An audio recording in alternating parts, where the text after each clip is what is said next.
మనిషితనం. తనివి తీరా మనుషులతో మాట్లాడుదామంటే మనుషులే కలువైపోయారు. ఒక్క మనిషి అనిపిస్తలేడు.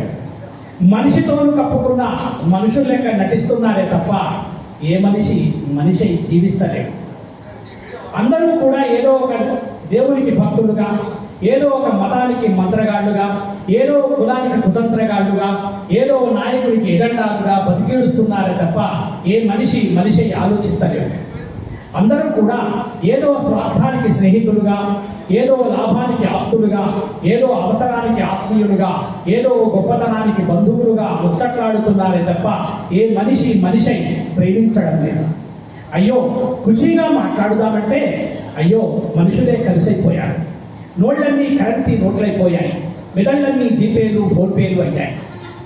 బాల్యపు గురుతుల చిరునామాల మార్మికతను చిరిపేసుకున్న వారెందరూ తాత్కాలిక హోదాల తరాజులైనారు. మాయాలోకం మర్మం తెలుసుకున్న దోస్తులంతా ఆస్తిపాస్తుల కొరతలైనారు. బేరసారాల పటాటోపు ముసుగుల మోజులేని మిత్రులంతా వాట్సాప్ ఫేస్బుక్ షోకుల ఎమోజులైనారు.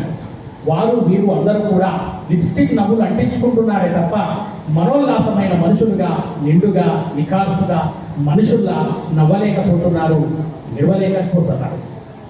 తమ దోస్తు చేసిన ఏదో ఒక చిన్న మంచి పనిని కూడా, తమ తోటివాడు పలికిన ఏదో చిన్న పలకరింపుని కూడా, తమ సాటివాడు చూపిన ఏదో చిన్న బాంధవ్యాన్ని కూడా, తమ పరిచయస్తుడు పంచిన ఏదో చిన్న ఆలోచనను కూడా మనసుదేరా సహించాలన్నా, ప్రేమించాలన్నా, అభిమానించాలన్నా, ఆశీస్సులు అందించాలన్నా, శుభాకాంక్షలు తెలపాలన్నా అనుమానపడుతున్నారు.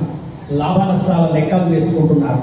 మాట వలసల మెచ్చుకోలు కూడా అవసరాల ఆర్థికాల గీతలు గీసుకొని, హోదాల కీర్తి కిరీటాల బేరీజులు వేసుకొని చుట్టూదా గమనిస్తూ నలుగురు ఏం చేస్తే నేను అదే చేస్తాననేలా పలుగురాడు మాట పాడి అయి ధరచెలు లాంటి లౌక్యాలను ఎదురువేస్తూ మనిషితనాన్ని మరిచిపోయిన నేటి మనిషి మందల్లో మందయ్యి ముందందలో పరుగు తీస్తున్నాడు.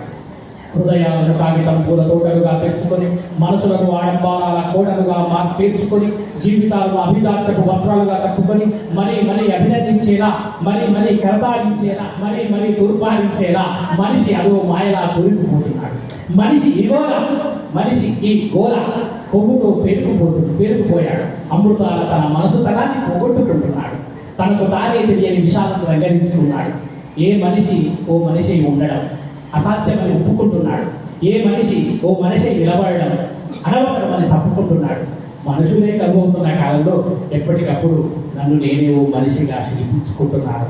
నన్ను నేనే ఓ మనిషితనంగా సవరించుకుంటున్నాను. Thank you sir.